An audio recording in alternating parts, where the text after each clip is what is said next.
Magandang araw po sa ating lahat. Ngayong araw po na ito ay meron po tayong pasok sa trabaho. Pero bago po ako pumasok, pupunta muna ako sa palengke. Mamimili tayo ng ating pwedeng iluto o may luluto po. Dahil nag-request po yung aking kasama, dahil nga po birthday niya, nag-request siya ng recipe na pinapaitan. Pagbigyan natin kasi birthday naman niya, pagluto po natin siya. Tapos yung iba pong kasama ko po ay magluto din sila ng panghanda. At mamaya din po pala ay magpipishing tayo. Maglalatag po tayo ng pamanti mamayang gabi po pagkalabas po natin sa trabaho. Para bukas meron tayong papandawin. Para may pang ulam-ulam na sariwang isda. Muli, samahan niyo po ako ngayon sa aking mga gagawin. At para makapunta muna tayo sa palengke bago pumasok sa trabaho. Ngayon po ay punta na tayo. Para makapamili pa. At lumiwanag na rin po. Ang oras pala natin ngayon ay 5:45 na po ng umaga. Tapos pinainit pala natin yung ating motor kanina para ready to go tayo. Kailangan natin magsuot ng guantes kasi malamig talaga. 14 degrees ang temperatura po ngayon.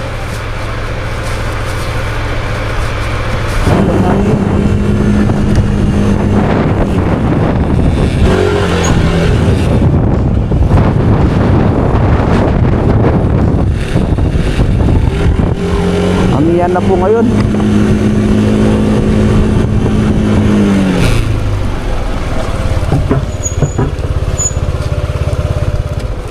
Yan, mag-park lang po tayo. Let's go. Kundi lang naman po yung aking bibilhin. Yung aking pamamalingkihin. Yung karne lang po ng baka. Ang laki ng tilapia, oh.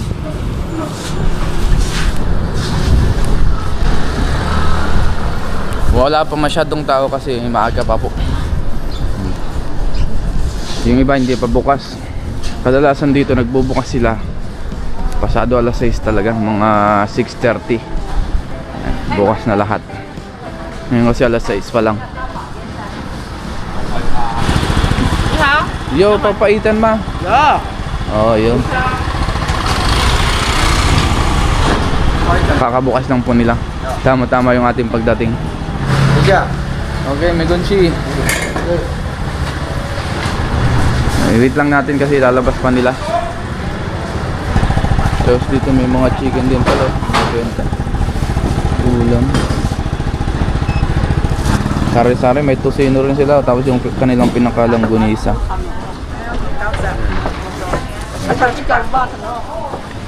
Pang almusal. Ito, chicken. Mukhang masarap, ah.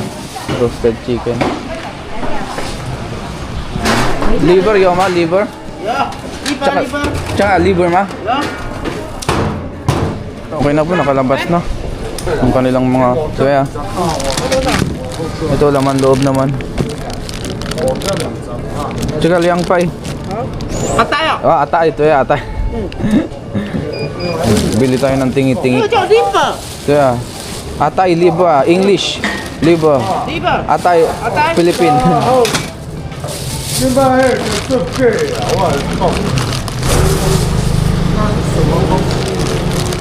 Dami rin pala, oh.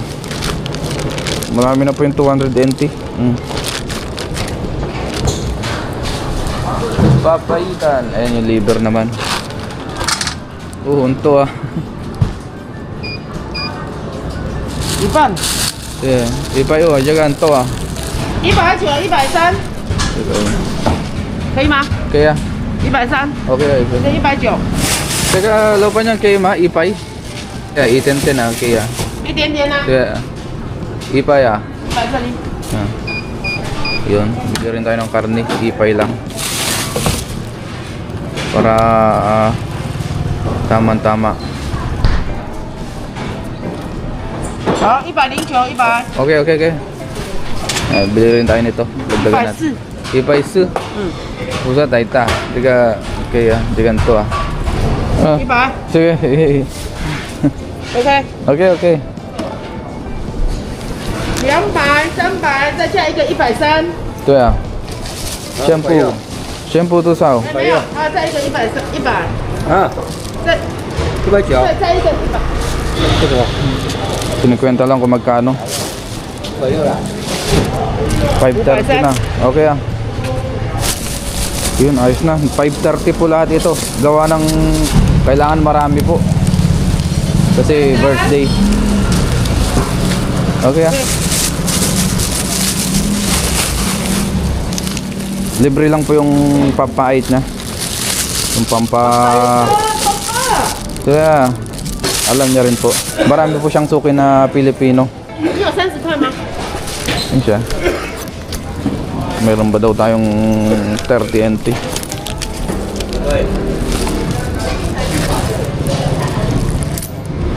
Tingnan pa niya. 有吗？ Yo. Okay. 谢谢。 Shishir. Bye-bye. Salamat. Bye-bye. Thank you. Ayun. Ayos na. Ito po ay marami-rami na rin. Baka ulam hanggang bukas. Abot na po yan. Dahil 5 lang naman po kami.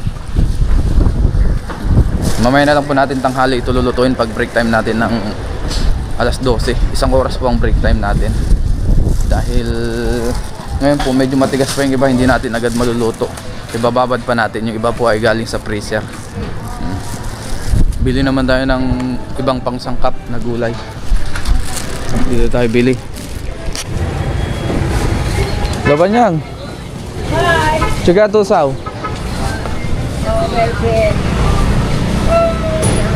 Tusaw. Uso. 50 daw. Tapos bili rin tayo ng sibuyas. Tingnan siya.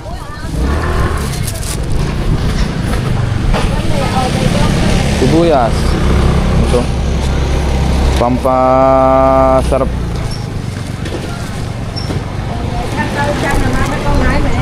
Lâu ba niyang tsaga tusaw? 20. 20. Bali 70 NT lahat.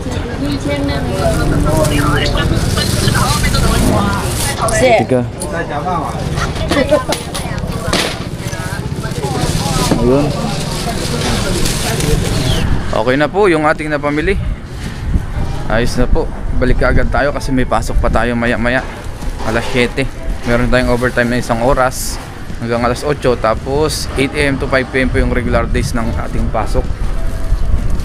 Tapos maya po pagka mayroon tayong overtime hapon 5:30 ang umpisa hanggang 8:30 na po ng gabi ang tapos.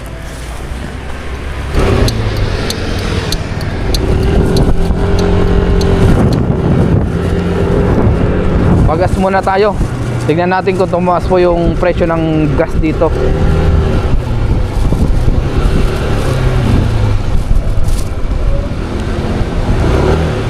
$27.9.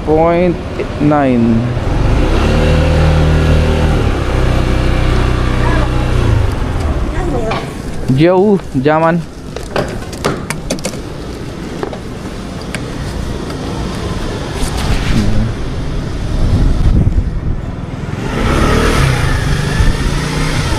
Tumaas po siya pero 1.5 NT lang ang tinaas niya. Or siguro sa peso wala pang 3 pesos ang tinaas niya yung presyo nyo. Ayan. Kaya Shishe. Bye bye.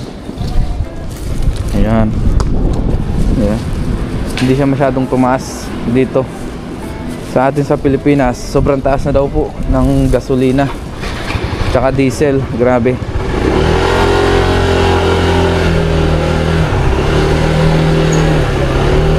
Yung pagtaas po kasi ay global po yun, pangkalahatan.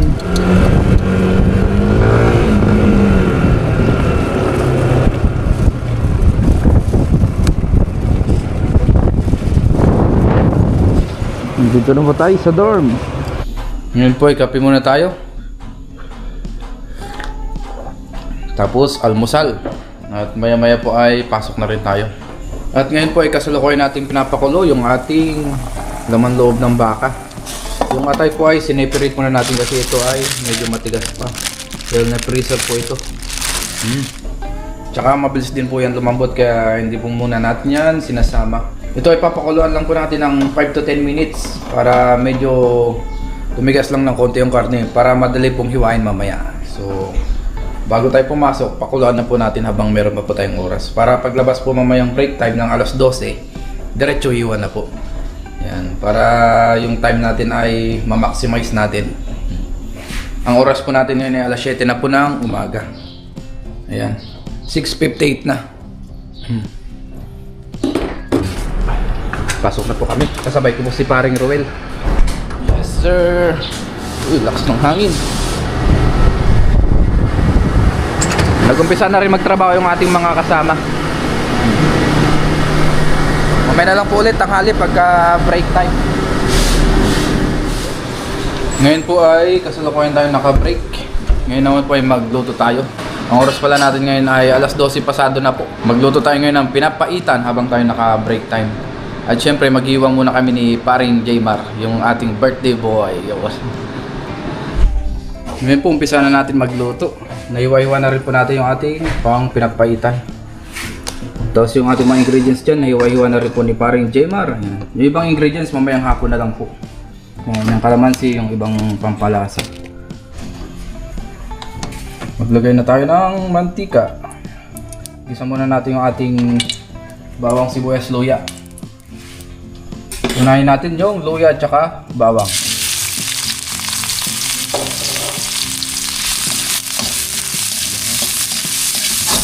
Ngayon po, ilagay na natin yung ating laman loob at saka yung karne. Ihuli na po natin yung ating atay kasi mabilis po yun lumampot. Isabay na rin po natin yung ating sibuyas, nakalimutan. Okay pa naman yan kasi ginigisa pa naman natin. Saka mabilis lang pumaluto yung sibuyas dahil sibuyas po yan na puti. Yun, tapos lagyan na po natin ang patis habang ginigisa natin. Saka ng paminta.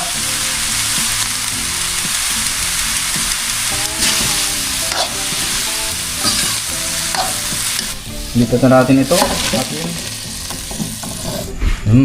Tapos ito po ang ating papalambutin. Hello, CB!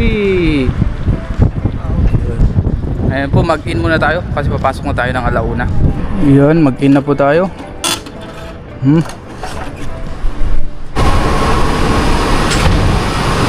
Work muna tayo.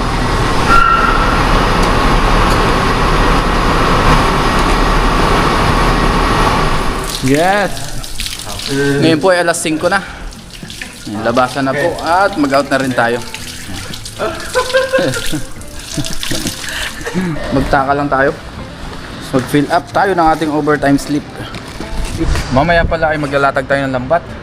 Pero baka hindi na rin po natin may vlog dahil nga po sobrang lakas ng hangin. Siguro pagkasapit ng dilim, pinaka low tide para mas maganda. Tapos na po tayo mag-fill up. Ngayon naman ay break time tayo. Mag-coffee muna tayo kasi mamaya po ay meron tayong overtime na naman hanggang alas 8 po. Pagkalabas natin ng alas 8 tsaka tayo maglatag po ng lambat. Ngayon po ay kape muna tayo. Habang nagpapakulo tayo ng ating pinapaitan. Tama-tama po ay malapit ng lumambot. Ilagay na rin natin yung iba nating ingredients. Yun, kuluan na po. Ilagay na natin yung ating siling verde.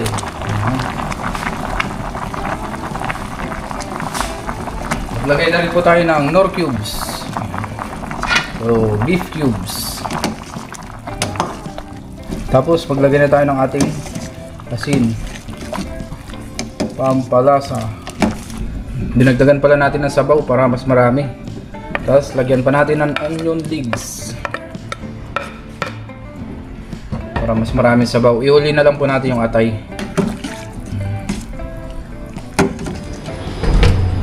Ngayon po ikakalabas lang natin sa ating trabaho. Ang oras pala natin ngayon ay alas 8 na po ng gabi. Madilim na rin. Ayan. Talagang ang ganda nung solar nila, boss, oh. Tatanungin ko po yung aming boss kung saan niya nabili yung solar na yan para makabili rin tayo. Ipadala natin sa Pilipinas. Pero hindi pa ngayon. Sa mga susunod na buwan.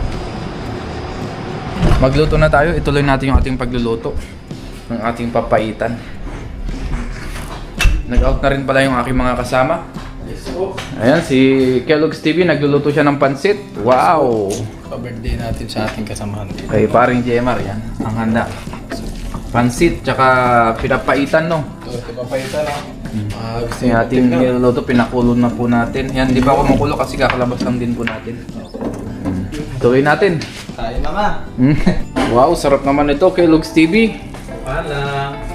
Masarap yan, basta ikaw nagluto. Tapos, yung ating pinapaitan dito, ilagay na rin po natin yung ibang ingredients.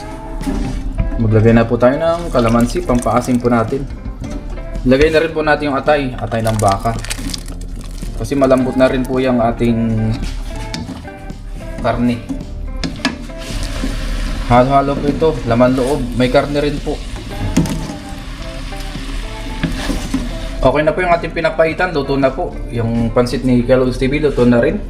Tapos meron pala tayo ditong apdo, tapos nilagyan natin siya ng sabaw ng ating papaitan. I-separate po natin para kung sinong gusto ng mas mapait pa, pwede kukuha na lang po dito. Tapos may kalamansi din dyan, pampiga, tsaka sibuyas, yung dahon ng sibuyas na marami. Ayan. Para mamaya kung nakukulangan sila sa pait, di pwedeng kumuha pa dyan.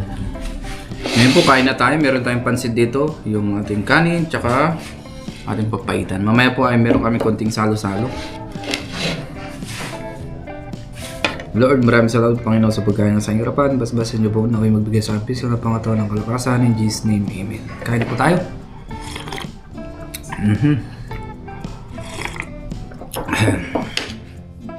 Ayos. Tama-tama. Yung aking mga kasama po ay nakain na rin sila. Mamaya po ikanta natin si paring Gemma. Yung iba natin kasama ay nasa overtime pa po. Kaya hindi po kami kompleto pa. Sila Kellogg's TV nandun na rin nakain, kausapin yung kanilang mga pamilya.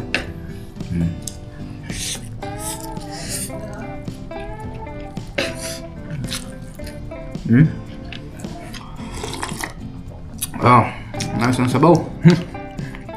Tama-tama sa malagpong na panahon.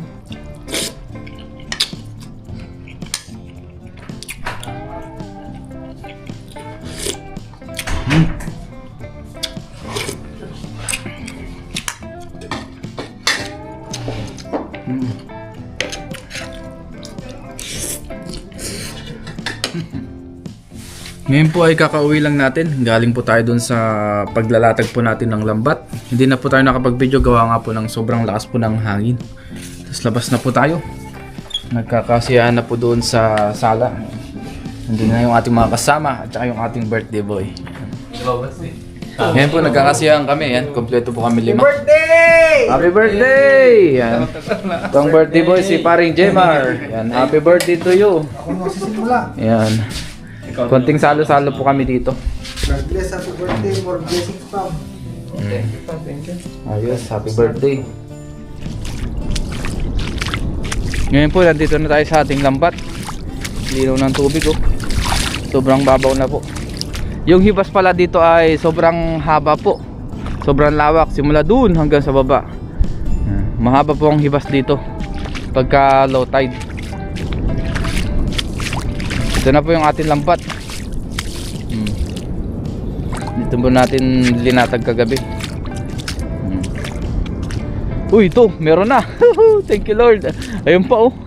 Wow. Bugaong. Yun pa. Meron pa po doon. So umpisa na po natin tanggalan ng huli. Para, mabilisan. Unahin natin itong bagaong. First catch of the day, bagaong. Thank you Lord. Yan ka muna. Meron pa po dito. Ito ay alakaak. Yan pa alakaak din. May butete rin oh.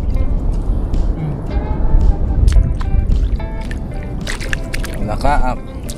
Ako, nanahan tayo ng mga butete ah. With mga tabas-tabas so yung ating nahuli, wala na yung kanyang mga mata.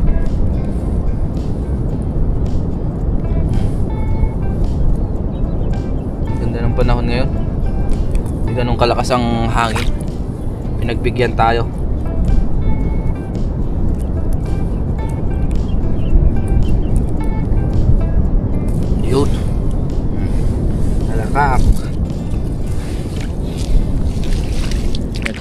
Another alakaak.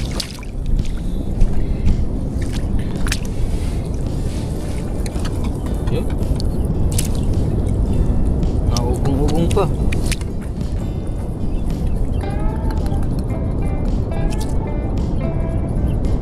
Tsagaan lang talaga sa pagtatanggal ng isda. Kagabi pala ay hindi na rin tayo nakapag-vlog dahil sobrang lakas din po ng hangin. Mabilis ang paglalatag lang. Isang lambat lang po itong ating nilatag. Alakaak. Ito isa putete, papakawalan natin ito. Dito naman tayo sa kabila, marami rin talagang basura, hindi maiwasan eh, no? Lalo na pag nandito tayo sa gilid ng dagat. Ayan, pinakawalan natin putete, ayun. Dito naman ay may natitirang tubig na kaunti. Kaya pag may pinakawalan tayo, mabubuhay pa dahil hindi nawawalan na po dyan ng tubig hanggang sa mag high tide ulit.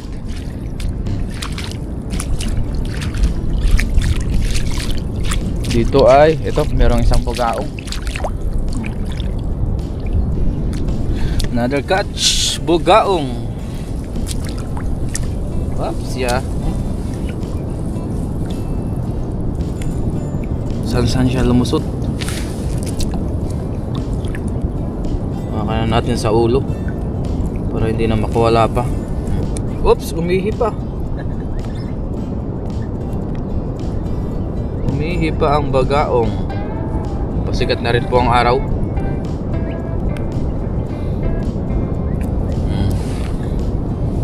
Another bagaong. Pang-apat. Dito kaya meron pa.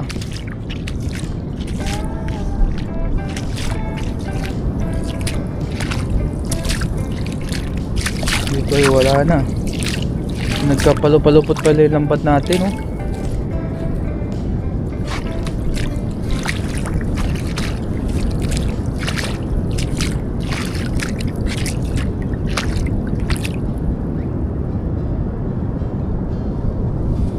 Daming basura ngayon, ah. Pero at least biyaya, meron pa rin tayo nahuli na pang ulam-ulam sa spot mo na ito. Maikli lang po pala itong ating lambat, 60 meters po siya. Kaya pagkakukunti ang huli, mabilis na lang tayo nagpapandaw. Ito, meron pa po isa dito, ayan, oh. Wow, alakaak. Thank you, Lord. Maingay siya. Ba't kaya ganun ang tunog niya? Kok kok kok, gumagano. Kahit yung sap-sap ganyan din. Hindi natin to pwede ilusot dahil malaki-laki. Balik natin yung pinaglusutan niya. Oops. Alakaak. Yan, oh.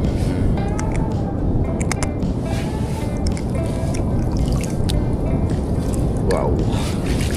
Sarap ng hangin. Malamig-lamig na dumadampi sa ating muka. Yan, mga basura. Hindi maiwasan. Ito, meron pa dito. Bagaong. Ayan. Another bagaong. Oh.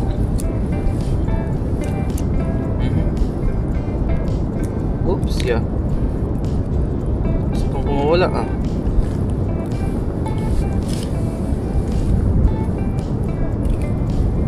Ayaw matanggal. Iyo, another bagaong.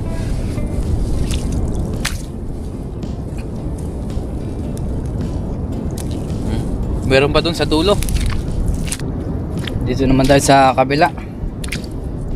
Meron, uy, asuhos. Ayun, oh. Thank you, Lord. Nakakuha pa tayo ng asuhos, so nakahuli. Biyaya. Malapit na rin po tayo dun sa dulo.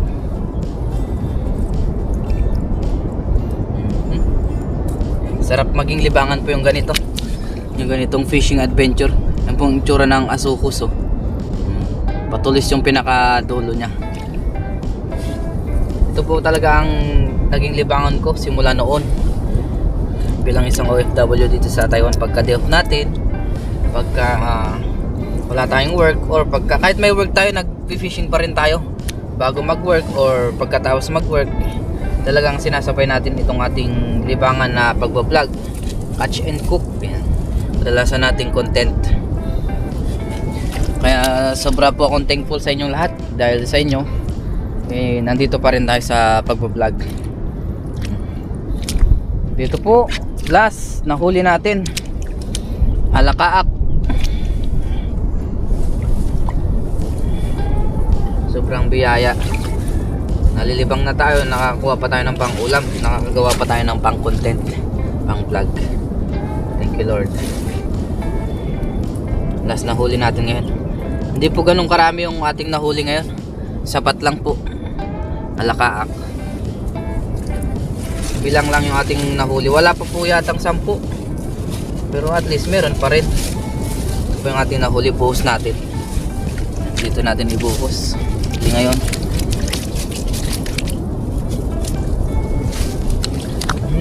Meron na tayong pang-ulam. Yan. 2, 4, 6, 8, 8 piraso. Tamang-tama na po sa 3 ulaman siguro yan, kasya. Kahit nga isang isda isang ulaman na po yan. Yan po ang ating mga nahuli ngayong araw po na ito. Yan. Biyaya pa rin. Biyaya sa dagat ng Taiwan. Ayos na po ito. So liligpitin ko lang muna itong ating lambat para makauwi na rin po tayo, makapagluto pa ng ating pang-ulam. Mabilis lang po yung pagpapandaw natin kasi isa lang naman yung lambat natin, tsaka hindi naman din ganun karami yung huli, kaya okay na po yan. At least may pang-ulam tayo. Ganda ng dagat ngayon, ganda ng kapaligiran dito.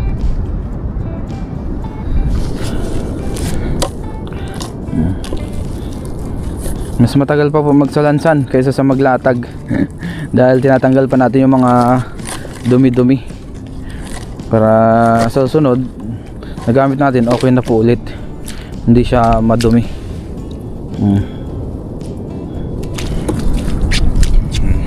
Ayos na po, uwi na rin tayo. Thank you Lord sa mabiyayang araw po ngayon, dahil nakahuli tayo ng ating pang-ulam-ulam. Sa maghapon po na ito, meron na tayong pang-ulam. So tignan na natin mamaya kung anong recipe na pwede nating luto sa ating nahuli po na isda. At pasikat na rin yung araw.